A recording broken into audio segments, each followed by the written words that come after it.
کہ آپ کے پاس اور کوئی چوائس نہیں ہے، آپ نے لازمی طور پہ اس سے نکلنا ہے اور اس کی صحیح طور پہ پیروی کرنی ہے اور اس کیس کو حتمی مراحل تک لے کے جانا ہے اور اس سے نکلنا ہے۔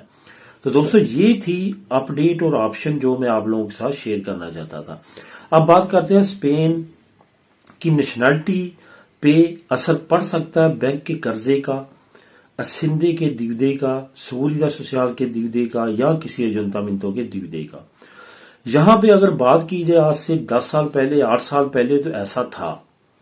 بینک کی اماؤنٹ کا اثر نہیں پڑتا تھا، لیکن سرکاری اداروں کی اگر آپ نے کوئی اماؤنٹ دینی ہوتی تھی تو باقاعدہ طور پہ آپ کو لیٹر آ جاتا تھا کہ آپ یہ دیودہ کلیئر کریں اور اس کی جو ہمیں لیٹر ہے وہ پرووائڈ کریں تو آپ کا آگے پروسیس چلے گا نیشنلٹی کا، تو وہ آپ کو کرنا پڑتا تھا۔ لیکن اب جو پچھلے 5-6 سال میں دیکھا گیا ہے اس میں آپ پہ جو فائنینشلی ڈیوداز ہیں سرکاری محکموں کے بھی اب وہ بھی نہیں دیکھی جاتے، اور کئی لوگ اس میں ڈیفالٹر تھے، امبارگو ہوئے تھے، لیکن ان کو بھی نیشنلٹی مل چکی ہے، یہ بات تو کنفرم ہے۔ لیکن دوستو یہاں پہ ایک دو چیزیں آپ نے لازمی طور پہ ذہن میں رکھنی ہے، بینک کو چھوڑ کے باقی جو سرکاری ادارے ہوتے ہیں جس میں اسندہ ہوتا ہے، سولیدہ سوسیال ہوتا ہے، ایجنٹامنٹو ہوتی ہے، اس کے آپ نے لازمی طور پہ اماؤنٹ کلیئر کرنی ہے کیونکہ ان سے جان نہیں چھوٹتی۔ نہ صرف ریئل منی آپ کو واپس کرنا پڑتی ہے بلکہ یہ انٹرسٹ بھی دینا پڑتا ہے، انٹرسٹ پلس کمپاؤنڈ انٹرسٹ دینا پڑتا ہے، یعنی کہ انٹرسٹ پہ انٹرسٹ آپ کو دینا پڑتا ہے۔ اس وجہ سے آپ نے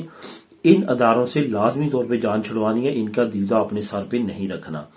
اگر آج آپ کا 100 یورو ہے تو ہو سکتا ہے کہ 1 سال تک آپ کا 800 یورو ہو چکا ہو۔ اس وجہ سے ایسی اداروں جس میں سندہ، سولیدہ سوسیال، ایجنٹامنٹو یا کوئی بھی سرکاری ادارہ ہے اس کا دیودہ آپ کے سر پہ ہے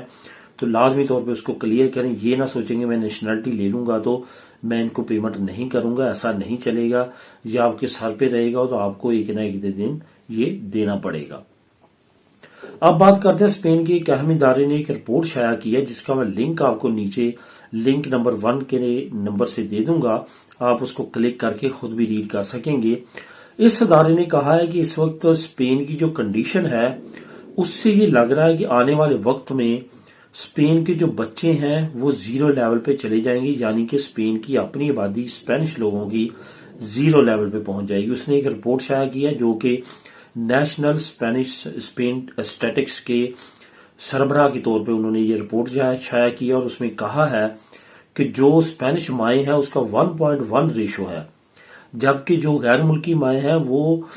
2 سے 3% تک ان کی ریشو ہے، یعنی کہ وہ 2 سے 3 کم از کم بچے پیدا کرتی ہیں، لیکن جو اسپینش عورتیں ہیں وہ 1 بچی سے آگے نہیں جا رہی، جو کہ انتہائی ایک خطرناک لیول ہے۔ ساتھ ساتھ آپ کو یہ بھی بتاتا چلوں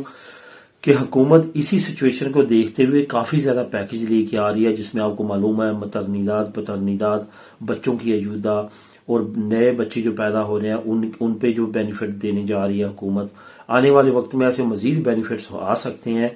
جو کہ ان کو راغب کریں گے مزید بچے پیدا کرنے پہ، مزید یہ سہولتیں پرووائڈ کر سکتے ہیں بچوں کی پیدائش پہ،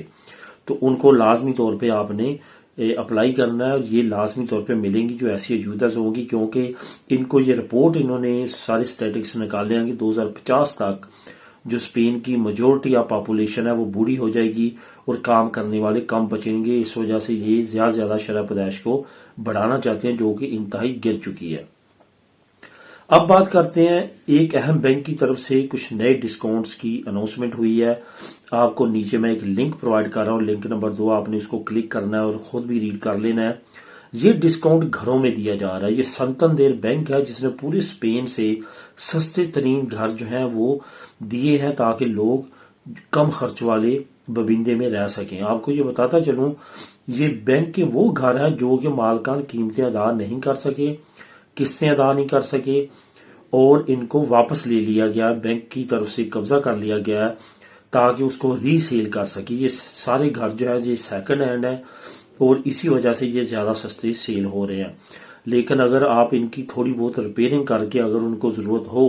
تو آپ اس سے ڈبل پرائس میں اس کو سیل کر سکتے ہیں۔ تمام ایریاز کی میں بات نہیں کر رہا، خاص ایریاز ہیں یہاں پہ میں نے خود بھی گھروں کو سرچ کیا ہے۔ اس بینک کے یہ جو گھر ہیں یہ کافی اچھی جگہوں پہ ہے اور بہت مناسب قیمتوں پہ ہے۔ نیچے لنک موجود ہے، اس کو فالو کریں اور وہ آپ تمام گھر آپ دیکھ سکتے ہیں، اور اگر چاہیں تو آپ کے ایریے میں اگر ہے تو اس کو بائی بھی کر سکتے ہیں۔ تو دوستو یہ تھی آج کی اہم انفارمیشن اور نیوز۔ ملیں گے نیکسٹ ویڈیو میں نئی اپڈیٹس کے ساتھ۔ اللہ حافظ۔